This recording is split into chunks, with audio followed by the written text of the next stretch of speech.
जय हिंद। आज हम लोग पढ़ेंगे सिंधु सभ्यता के बारे में कि इसकी खुदाई की किसने की, सर्वप्रथम इसकी खोज किसने की थी, सिंधु सभ्यता में कौन कौन सा जगह मिला था। तो सिंधु सभ्यता, इसका नाम कैसे पड़ा? तो यह सिंधु नदी के किनारे है और सबसे पहले खुदाई इसका हड़प्पा में हुआ था, इसलिए इसे हड़प्पा सभ्यता भी कहते हैं। इसकी सबसे प्रथम खुदाई हड़प्पा में हुआ था, जो दयाराम साहनी ने किया था। हड़प्पा में सबसे सर्वप्रथम इसका खुदाई हुआ था 1921 ईस्वी में। इसकी खुदाई कौन किए थे? दयाराम साहनी। हड़प्पा में खोज हड़प्पा में। और हम लोग जानेंगे कि सिंधु सभ्यता के विभिन्न स्थल है, वहां से कौन कौन सा वस्तु मिला है और वह कौन सा वस्तु किस किस जगह से मिला है। आज हम ये सभी चीज के पढ़ेंगे। तो सिंधु सभ्यता रावी नदी के तट के किनारे है। तो हड़प्पा सर्वप्रथम कहाँ खुदाई हुआ था? हड़प्पा में। इसका खुदाई कौन कौन किए थे? दयाराम साहनी। दयाराम साहनी। दयाराम साहनी। हड़प्पा में क्या क्या मिला है? तो पहले कुम्हार का चौक मिला, फिर श्रमिक आवास, अन्नागार, जहाँ अन्न भंडार रखा जाता है वहां अन्नागार उसको बोलते हैं। फिर मातृ देवी की मूर्ति मिला है, लकड़ी की ओखली, ध्यान दीजिएगा, लकड़ी की ओखली मिला है, लकड़ी का ताबूत। ताबूत किसको कहते हैं? जो क्रिश्चियन या ईसाई धर्म में जो मरते हैं उनको ताबूत में भरकर दफना दिया जाता है, उसी को कहते हैं ताबूत। तो लकड़ी का ताबूत मिला है। RH-37 कब्रिस्तान, इसका मतलब RH-37 पर नहीं जाइएगा, ये सिर्फ कब्रिस्तान का नाम दे दिया गया है, RH-37 कब्रिस्तान। फिर हाथी का कपाल मिला है। किस चीज का कपाल मिला है? हाथी का। हाथी का कपाल मिला है। फिर स्वास्तिक चिन्ह मिला है, ध्यान दीजिएगा, स्वास्तिक चिन्ह। तो हड़प्पा में क्या क्या मिला है? कुम्हार का चौक मिला, श्रमिक आवास, अन्नागर, मातृदेवी की मूर्ति, RH-37 कब्रिस्तान, लकड़ी की ओखली, ताबूत, कपाल हाथी का एवं स्वास्तिक चिन्ह मिला है। उसके बाद मोहनजोदड़ो। मोहनजोदड़ो का खुदाई भी 1921 ईस्वी में हुआ था। इसका खुदाई कौन किए थे? तो मोहनजोदड़ो का खुदाई राखाल दास बनर्जी किए थे। राखाल दास बनर्जी। मोहनजोदड़ो का खुदाई कौन किए थे? राखाल दास बनर्जी। मोहनजोदड़ो का खुदाई राखाल दास बनर्जी किए थे।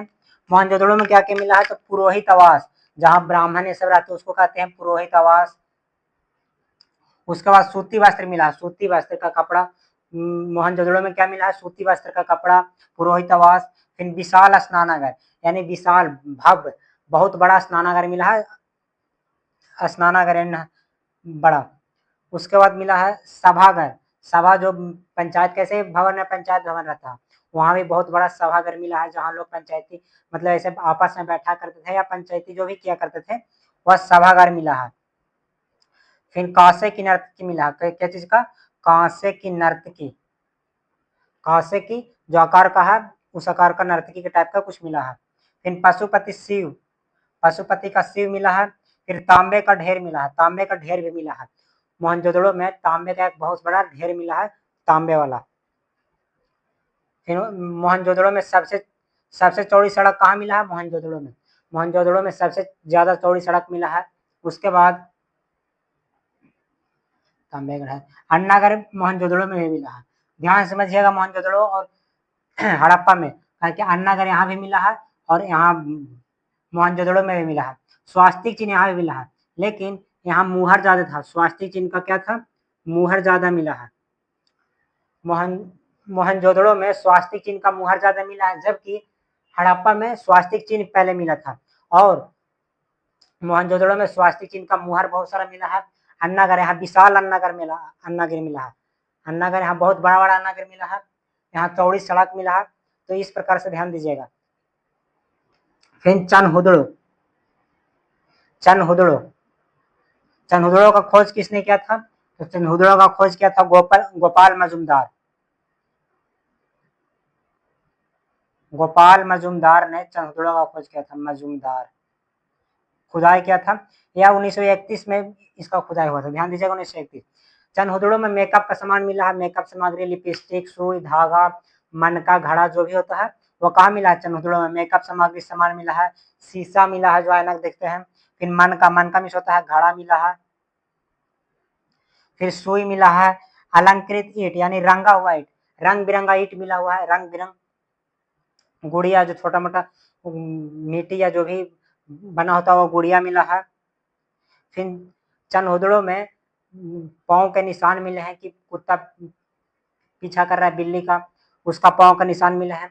पाँव का निशान मिलने का मतलब जाहिर सी बात है कि कुत्ता ही बिल्ली का पीछा कर सकता है, तो उस प्रकार से अंदाजा लगाया गया है कि डॉग पीछा कर रही बिल्ली का।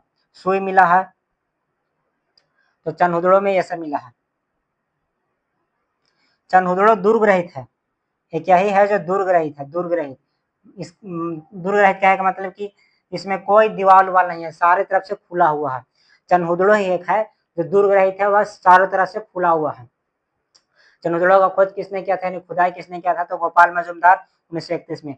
फिर रोपण, रोपण 1553 में इसका खुदाई किया गया था। इस मानव के साथ साथ पालतू जानवरों का सब मिला है। रोपण में मानव के साथ साथ उसके पालतू जानवरों का सब एक ही साथ मिला है। ध्यान से समझिएगा, रोपण में मानव के साथ साथ उसके पालतू जानवरों को सब यानी लाश एक ही साथ मिला है। फिर लोथल, लोथल, लोथल में बंदरगाह के लिए फेमस है। बंदरगाह का मतलब वहाँ सी पोर्ट है, जिससे पता चलता है कि विदेश में आवागमन व्यापार होता था। फिर वहाँ गोदीवाड़ा का साक्ष्य मिला है। फिर घर के दरवाजे किस तरफ खुलते हैं, तो लोथल में घर के दरवाजे सड़क की तरफ खुलते हैं, सड़क की तरफ। जो घर के दरवाजे होते हैं लोथल में, वह सड़क की तरफ खुलते हैं। और फारस की मुहर वहाँ मिली है, फारस का मुहर। लोथल में फारस का मुहर मिला है, जिसे साफ पता चलता है कि यहाँ विदेश व्यापार होता था, विदेश से सामान आता था, विदेश से जाता था। और फारस की मुहर मिला है। लोथल में युगल स्वधान मिला, यानी कि एक ही साथ दो व्यक्ति को दफनाया गया है। इससे क्या पता चलता है, तो सती प्रथा का ही प्रतीक है, सती प्रथा, सती प्रथा का प्रतीक है। तो इस प्रकार से हम लोग 5 जगह के बारे में पढ़ लिए हैं। पहले हड़प्पा की खोज किसने किया था, तो 1921 ईस्वी में दयाराम साहनी ने किया था। सबसे पहला खुदाई हड़प्पा में हुआ था, इसलिए उसे हड़प्पा सभ्यता भी कहते हैं। मोहनजोदड़ो का खुदाई 1921 ईस्वी में हुआ था, उसका खोज खुदाई राखलदास बनर्जी ने किया था। फिर हो गया आपका चनहुदड़ो का खोज गोपाल मजूमदार 1931 में किए। फिर रोपण का 1553 में। और लोथल में बंदरगाह मिलता है, लोथल में ही विदेश व्यापार के बारे में पता चलता है। वहाँ फारस की मुहर ज्यादा मिलती है। मोहनजोदड़ो में स्वास्तिक चिन्ह का मुहर ज्यादा मिलता है, और हड़प्पा में स्वास्तिक चिन्ह मिला है। अन्नागर हड़प्पा में भी है और मोहनजोदड़ो में भी है, लेकिन मोहनजोदड़ो में विशाल है। मोहनजोदड़ो में सबसे चौड़ी सड़क है, बहुत बड़ा बड़ा। लेकिन अगर शहरी सभ्यता पूछेगा तो हो जाएगा सिंधु सभ्यता, क्योंकि सिंधु सभ्यता शहरी सभ्यता थी। सिंधु सभ्यता कौन सा था, शहरी सभ्यता। दुनिया की सबसे पुरानी सभ्यता शहरी सभ्यता कौन सा है, तो सिंधु सभ्यता, सिंधु सभ्यता। इसके उत्तर में सिंधु सभ्यता का अगर हम चौहद्दी देख ले एक तरफ से, तो इसके उत्तर में मांडा है, मांडा जगह जो चिनाव नदी के किनारे है। दक्षिण में दैमाबाद है, दैमाबाद। और पूरब में आलमगीरपुर है, आलमगीरपुर। और पश्चिम में सुतको गेंडौर, सुतको गेंडौर। ध्यान समझिएगा सिंधु सभ्यता के बारे में। इसके उत्तर में मांडा है, जो कि चिनाव नदी के किनारे है। मांडा है जो किस नदी के किनारे है, चिनाब नदी के किनारे। दक्षिण में दैमाबाद है और पूरब में आलमगीरपुर है। और दक्षिण में दैमाबाद या दास्क नदी के किनारे है, दास्क। और पूरब में आलमगीरपुर है या हिंडा नदी के किनारे है, हिंडा नदी। एग्जाम में अक्सर पूछित रहता है कि मांडा किस नदी के किनारे है, आलमगीरपुर किस नदी के किनारे है। और पश्चिम में सुतका गंडौर, दास्क नदी के किनारे। फिर मांडा हो गया चिनाव नदी के किनारे, आलमगीरपुर हिंडा नदी के किनारे, और सुतको गंडौर, सॉरी यहाँ पे गलत हो गया है। सुतको गंडौर पश्चिम में है, सुतको गंडौर यह है दास्क नदी के किनारे, दास्क नदी के किनारे। और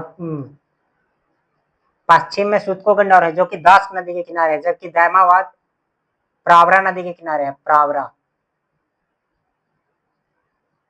फिर से एक बार समझ लीजिए, सिंधु सभ्यता के पूर्व में आलमगीरपुर है जो हिंडन नदी के किनारे है, पश्चिम में सुतको गंडौर है जो कि प्रावरा नदी के किनारे है, सॉरी सुतको गंडौर गास्क नदी के किनारे है।